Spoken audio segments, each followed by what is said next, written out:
Very good morning दोस्तों।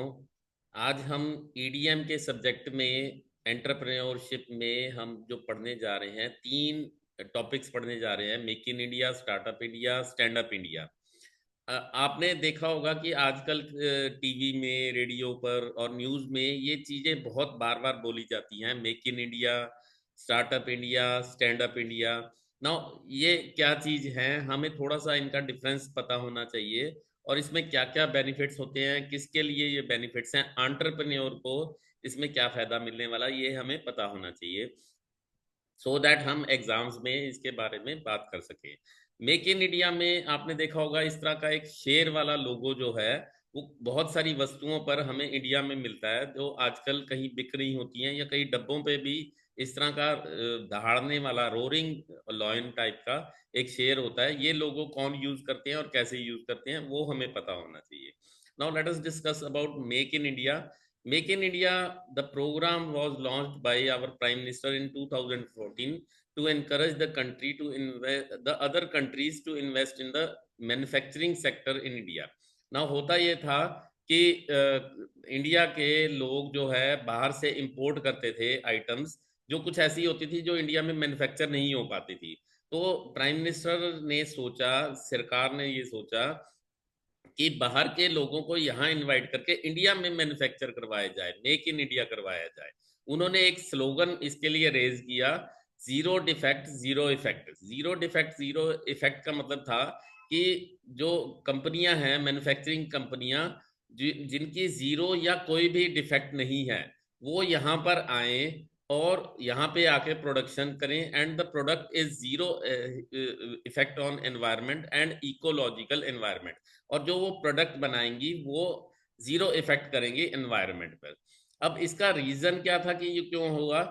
Make in India का purpose ही यही था कि विनिर्माण निर्माण क्षेत्र में जो हमारे थोड़ा देश पिछड़ रहा था, आपने देखा भी होगा कि दूसरे देश बहुत विकसित होते जा रहे थे, तो उसको पुनर्जीवित करना और अर्थव्यवस्था के विकास को गति देना, कि हमारी जो स्पीड है अर्थव्यवस्था की, इकोनॉमी की, वो तेजी से होता रहे।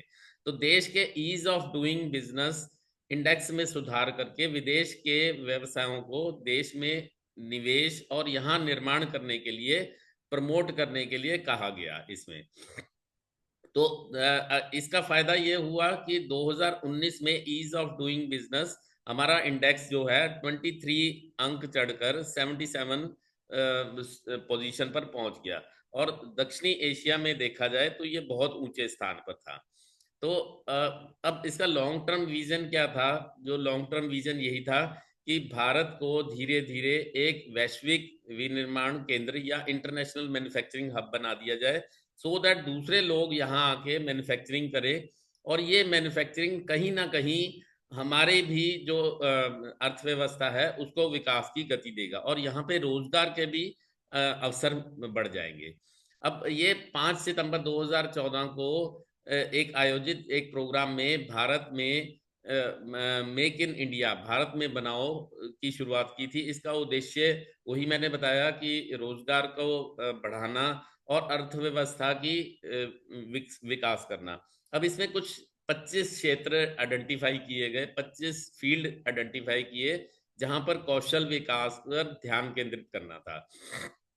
अब इसका मैंने बताया कि प्राइम मिनिस्टर साहब ने यही कहा कि जीरो डिफेक्ट और जीरो इफेक्ट। जीरो डिफेक्ट मतलब उच्च गुणवत्ता होनी चाहिए, हाई क्वालिटी होनी चाहिए, और पर्यावरण पर उसके प्रभाव को कम भी किया जाएगा। तो ये 25 एरियाज थे जो आइडेंटिफाई किए गए थे, जिनके ऊपर लाइसेंस को भी ऑनलाइन किया, लाइसेंस लेने की प्रक्रिया को भी ऑनलाइन किया गया, और उसकी वैधता, उसकी जो लिमिट थी वो भी 3 साल के लिए कर दी गई।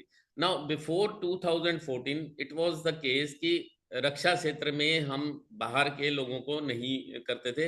रक्षा क्षेत्र में हम सारा का सारा बाहर से ही इंपोर्ट करते थे, अपने पास कुछ नहीं बनाते थे। यहाँ पे हमने क्या किया कि रक्षा क्षेत्र में हमने 49% एफडीआई, प्रत्यक्ष विदेशी निवेश, फॉरेन डायरेक्ट इन्वेस्ट को बुलाया, और रेलवे के जो बेसिक इंफ्रास्ट्रक्चर है उसमें भी 100% इन्वेस्टमेंट को हमने मंजूरी दे दी। पहले रक्षा क्षेत्र में 26% एफडीआई होता था और रेलवे में तो होता ही नहीं था। मेक इन इंडिया में जब हमने 2014 में लॉन्च किया, उसके बाद एफडीआई के द्वारा भारत को लगभग 4.06 लाख करोड़ का इन्वेस्टमेंट प्राप्त हुआ, जो कि यूएस 63 अरब डॉलर के बराबर था। और जापानी कंपनियों ने भी यहाँ पे व्यापार की शुरू की। नाउ द ऑब्जेक्टिव्स क्या थे? ऑब्जेक्टिव्स मैंने वही कहा, it was the reduction in imports and increased export. जो था, हमारी इंपोर्ट मिनिमम हो, और क्योंकि हम देश में ही बनाना शुरू कर देंगे तो एक्सपोर्ट की अपॉर्चुनिटीज बढ़ जाएगी। Promotion of Indian made product, job creation and employment, जब इंडिया में ही होगा तो यहाँ पे ही जॉब की क्रिएशन होगी और एम्प्लॉयमेंट भी बनेगी। Strengthening of manufacturing sector and increased foreign investment and financial support for manufacturing, तो फॉरेन इन्वेस्टमेंट यहाँ बढ़ेगी। तो मेक इन इंडिया के द्वारा जो है, गवर्नमेंट जो है वो अधिक से अधिक पूंजी वो और तकनीकी निवेश को बढ़ाना चाहती थी, तो एफडीआई बढ़ेगा। इसमें मैं पहले भी डिस्कस कर चुका हूं कि अंतरिक्ष में भी 74% की थी रक्षा केसेस में। और न्यूज मीडिया जैसे, पहले इनको पूरी तरह से विदेशी निवेश के लिए नहीं खोला था, लेकिन अभी भी इनको रोका गया है। 74%, 49 और 26% तक रोक दिया गया। लेकिन चाय बगान में हमारे विदेशी निवेश की कोई सीमा नहीं, हमने 100% इसमें अलाउ किया हुआ है कि 100% विदेशी आ सकते हैं इसमें निवेश करने के लिए। कुछ सेक्टर्स जो मैंने बताया 25 आइडेंटिफाई किए गए, automobile, automobile components, aviation, biotechnology, chemical, defence manufacturing, electrical machinery, electronic system, information technology, leather, media, entertaining और माइनिंग। तो ये कुछ इस तरह के सेक्टर थे जिनके ऊपर हमने कुछ एफडीआई ओपन कर दिया कि यहाँ पे बाहर वाले आके यहाँ पे अपनी इन्वेस्टमेंट कर सकते हैं। ये जैसे देखिए मैन्युफैक्चरिंग में है और कुछ सर्विस सेक्टर में भी की। मैन्युफैक्चरिंग में एरोस्पेस, ऑटोमोटिव, फार्मास्यूटिकल, पूंजीगत वस्तुएं, कपड़ा, रसायन, chemicals, ESDM, electronic system design, चमड़ा, लेदर, खाद्य प्रसंस्करण, railway, I have already discuss. सेवा क्षेत्र में, सर्विस सेक्टर में आईटी, पर्यटन, टूरिज्म, इनमें लेखा, वित्तीय सेवा, कानूनी सेवाएं, इसमें हम बाहर से सेवाएं भी ले सकते हैं। तो रीजन क्या था कि हमारे पॉजिटिव पॉइंट्स क्या हैं, व्हाई वी आर इनवाइटिंग, बाहर से लोग क्यों आएंगे हमारे पास? कुछ ऐसे रीजंस हैं। The India has already marks is present as one of the fastest growing economy of the world, सबसे तेजी से बढ़ने वाली इकोनॉमी इंडिया है। फिर उसके बाद लगभग हम आइडिया लगा रहे थे कि 2020 या 2025 के आसपास हम तीसरी सबसे बड़ी इकोनॉमी बनेंगे वर्ल्ड की। और तीसरी बात जो हम कहते हैं, the cost of man power is relatively low as compare to other countries. बाहर की कंट्रीज के मुकाबले हमारे पास मैन पावर जो है यहाँ पे सस्ती अवेलेबल है। And there is presence of strong consumerism in the domestic market, हमारे कंज्यूमर ही बहुत ज्यादा है। रीजन इज क्योंकि हमारे पास देखा जाए तो हमारी अपनी ही जनसंख्या बहुत है, तो कंज्यूमर्स ही हमारे बहुत है। Strong technical and engineering capability backed by top notch scientific and technical institute, ये भी हमारे पास है। तो इसलिए फॉरेन इन्वेस्टर अट्रैक्ट होते हैं कि यहाँ पे आए।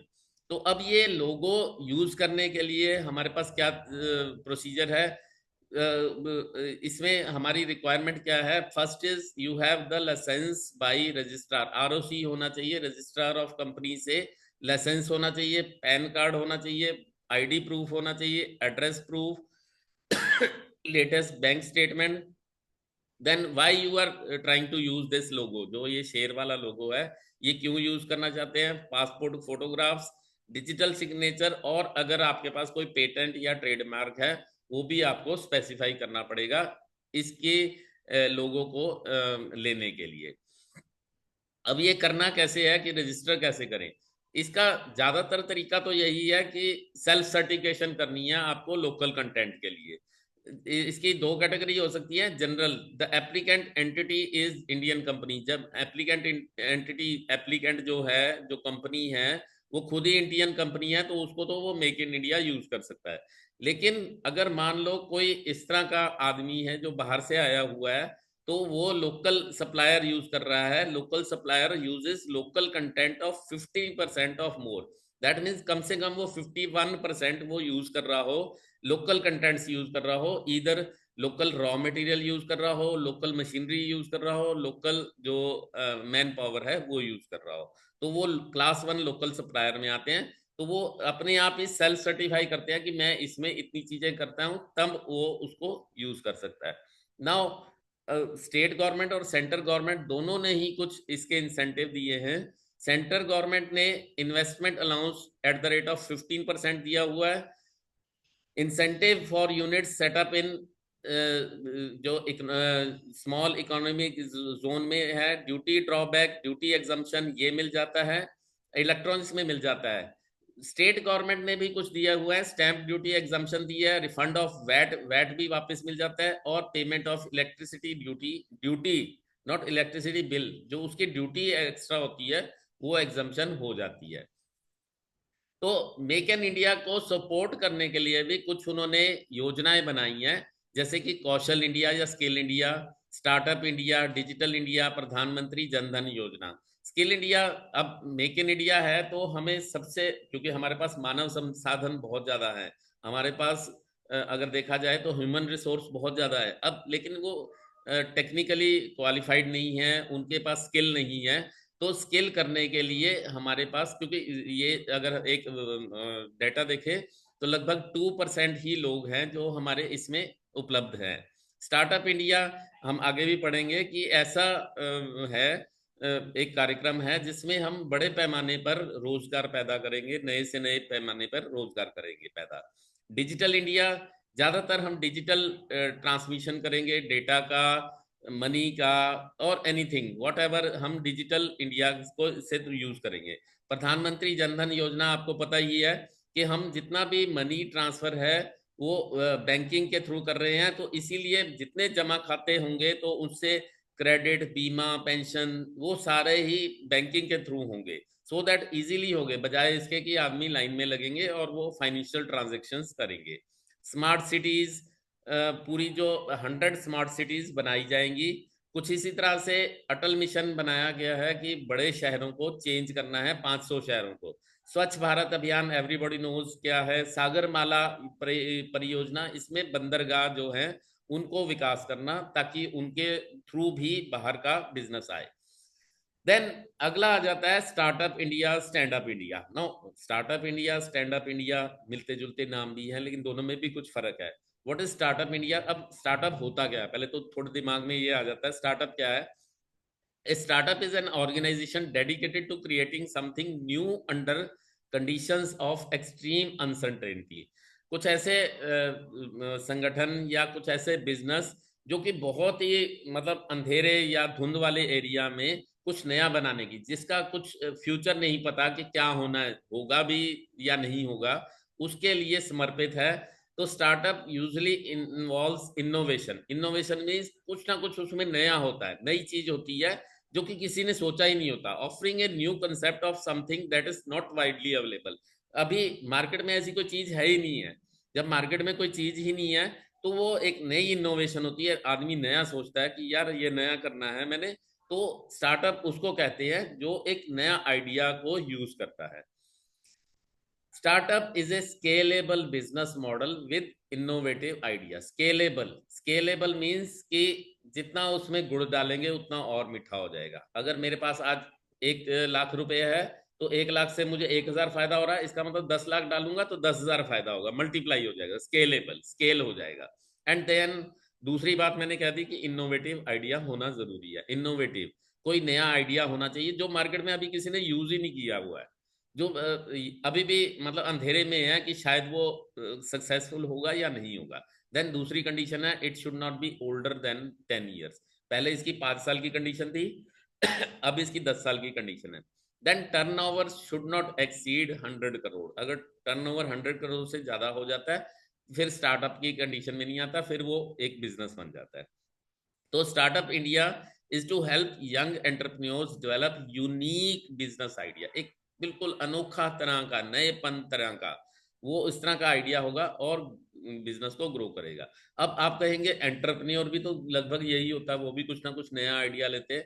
लेकिन एंटरप्रेन्योर और स्टार्टअप फाउंडर्स में दो एक मेन फर्क है। एंटरप्रेन्योर का प्राइम मोटिव होता है टू अर्न प्रॉफिट, लेकिन स्टार्टअप फाउंडर्स का प्राइम मोटिव होता है to show their innovative idea to the world. उनका ये नो डाउट एंड में तो जाके प्रॉफिट ही होता है, लेकिन आज वो कोई ऐसी नई चीज दिखाते हैं वर्ल्ड को जो किसी ने सोचा ना हो, जिसके बारे में ना हो। एंटरप्रेन्योर में तो हमें पता ही है जो एंटरप्रेन्योर चल रहे हैं, अच्युत समंता है जो केआईटी ग्रुप के हैं।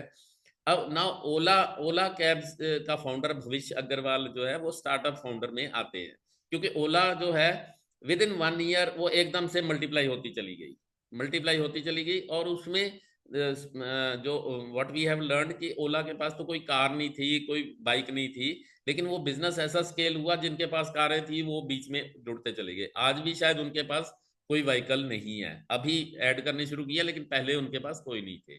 नाउ एडवांटेज क्या है? एडवांटेज क्या है कि जब इनोवेशन होती है तो उसकी लिमिट ही नहीं है, कहीं तक भी जा सकता है, क्या क्या इनोवेशन करे उसकी कोई लिमिट नहीं है। Second is create your own rule, you are the boss. तुम जो कहोगे, तुमने जो दिमाग में डाला हुआ है वो तुम अपने हिसाब से चलोगे, कोई उसका रूल ही नहीं है। No security scarcity of seed funding if the startup is promising. Startup बहुत अच्छा है तो सीड फंडिंग कहीं ना कहीं से मिल जाती है, गवर्नमेंट से भी मिलती है, वो कैसे मिलती है वो हम बात करेंगे। Startups are better at pricing than corporation. अगर इनकी प्राइसिंग देखे, अभी जैसे टैक्सी की हम बात कर रहे थे, तो टैक्सी से ज्यादा ओला बेटर थी। अगर देखा जाए अभी भी आप देखे थे होंगे कि कहीं ना कहीं आप जाते हैं तो वहां पे कह देते हैं यार ओला में तो इतने, उबर में इतने मिल रहे हैं और तुम टैक्सी में इतने मांग रहे हो। अवेलेबिलिटी ऑफ स्टार्टअप इकोसिस्टम है, अवेलेबिलिटी ऑफ इंक्यूबेटर, ये हम बाद में बात करेंगे। इंक्यूबेटर मीन्स जहां पर ये एक थोड़ा टाइम के लिए इसको हम चलाने की प्रैक्टिस कर सकते हैं, इस बिजनेस को जो हम स्टार्टअप वाला बिजनेस है वो चलाने की प्रैक्टिस कर सकते हैं। Disadvantage higher cost, tax and regulation for startup in India. India में थोड़ी सी मुश्किल है कि टैक्स और रेगुलेशन, बिकॉज एवरीबॉडी थिंक्स कि पता नहीं वो कितना कमा रहा है। दूसरा है no seed funding unless the startup is exceptionally promising. अगर बहुत अच्छा नहीं है तो सीड फंडिंग की प्रॉब्लम आ जाती है। इकोसिस्टम्स अभी तक डेवलप नहीं है कि इसके लिंक कैसे कैसे बन सकते हैं, ये नहीं हमें पता। Hiring new employees could be a challenge. Ola ने भी जब न्यू एम्प्लॉयज को हायर करना शुरू किया था तो बहुत लोग इंटरेस्टेड नहीं होते थे। बेनिफिट्स क्या है? सिंपल ऑनलाइन एप्लीकेशन डालनी है आपने इसको स्टार्टअप को करने के लिए, सेल्फ सर्टिफिकेशन करना है। गवर्नमेंट फंड बनाया गया 10,000 करोड़ का एलिजिबल स्टार्टअप के लिए, जहां से फंड मिलता है, कोई बैंक नहीं है, एक गवर्नमेंट फंड बनाया गया है। स्टार्टअप पेटेंट एप्लीकेशन भी है, इसमें पेटेंट भी आप डाल सकते हैं, क्योंकि आप नया इनोवेशन करेंगे तो उसका पेटेंट डाल सकते हैं। अच्छा, इसको अगर आपका कहीं बंद होती है, प्रॉब्लम होती है कि आपका नहीं बिजनेस चल रहा, तो विद इन 90 डेज आप उसको इंसॉल्वेंसी, और एक उसका कोड है बैंक्रप्सी कोड 2016, उसके हिसाब से 90 दिन के अंदर अंदर कंपनी को बंद भी कर सकते हैं। 10,000 का मैंने फंड बताया जहां से आप ले सकते हैं। एक 2,000 करोड़ का क्रेडिट गारंटी फंड भी है, अगर आपके पास गारंटी नहीं है वो सिडबी से मिलता है आपको 4 साल के बाद। Tax exemption on income tax for 3 years मिलता है, ऑन कैपिटल गेन्स वगैरह भी मिलता है। इनक्यूबेटर की हम बात करेंगे बाद में, लेकिन स्टार्टअप के लिए एक इनक्यूबेटर होना बहुत जरूरी है। कुछ इसके वही तरीके हैं, रजिस्टर कैसे करना है। स्टार्टअप इंडिया पोर्टल है, वहां पे आपने डालना है अपना registration number, pan number, address, और रिप्रेजेंटेटिव डिटेल, कोई पार्टनर्स हैं वो हैं, और रजिस्ट्रेशन टैक्स और आईपीआर के लिए, और ऑफिशियल नोटिफिकेशन सर्टिफाई करनी है। Then comes your stand up India. Startup India खत्म हुआ, अब ये स्टैंड अप इंडिया क्या है? स्टैंड अप इंडिया और स्टार्टअप इंडिया में मामूली सा फर्क है। Stand Up India, it is meant for green field projects by women or SC/ST. Green field project. Now, what is this green field project? Green field project क्या है? Green field project is a first company launched by any eligible person in manufacturing, agriculture or trading sector. कोई पहली company green field में मुझे सब कुछ हरा हरा ही दिखना चाहिए, मतलब सब कुछ ठीक ठाक दिखना चाहिए। तो एक ऐसा एलिजिबल पर्सन जो मैंने बताया, स्टैंड अप में तीन कैटेगरीज हैं, वुमेन है, एससी एसटी, इनके लिए बनाया गया है। जो ऑप्रेस्ड हैं, थोड़े दबे कुचले हैं, या जिनको आगे नहीं मिल रहा रास्ता, उनके लिए ये स्टैंड अप इंडिया बनाया गया है। तो ग्रीनफील्ड प्रोजेक्ट क्या है? It is first company, it should be first company, ये भी ध्यान रखना है आपने, it should be first company. Now अब कंपेयर करें, कंपेयर करने से ही हमें सब कुछ पता चल जाएगा। ऑब्जेक्टिव स्टैंड अप का है क्या है? एंटरप्रेन्योर वुमेन और एस सी एस टी में है। इसमें स्टार्टअप में कोई भी होना चाहिए, लेकिन उसका एक इनोवेटिव आइडिया जरूर होना चाहिए। स्टार्टअप के लिए इनोवेटिव होना चाहिए, लेकिन यहाँ पे स्टैंड अप में इनोवेटिव होना जरूरी नहीं है। टारगेट ग्रुप इसका women S C S T है, इसमें कोई भी आ सकता है। फाइनेंशियल सपोर्ट, बैंक लोन मिलते हैं 10 लाख से लेकर 1 करोड़ तक। यहाँ पे स्टार्टअप में टैक्स बेनिफिट मिलता है, फंडिंग और ग्रांट्स मिलती है, जो मैंने बताया कि फंडिंग वो 10,000 करोड़ का बना हुआ है। Eligibility, green field projects by women S C S T, ये इनोवेटिव होना चाहिए और स्केलेबल होना चाहिए। फोकस क्या है यहाँ पे? एम्पावरमेंट करनी है वुमेन को और एस सी एस टी। इनका क्या है कि इनोवेशन, कोई नई जॉब क्रिएट करनी है और इनोवेट करना है। इम्प्लीमेंटिंग एजेंसी, इसके लिए बैंक्स देते हैं लोन वगैरह। यहाँ पे जो स्टार्टअप के लिए है, department for promotion of industry and internal trade होता है, under ministry of commerce and industry, ministry of commerce and industry, जो कि अभी हमारे कॉमर्स के कौन मंत्री हैं आपको पता है, तो उनके अंडर ये होता है। So that is all for today. Thank you very much.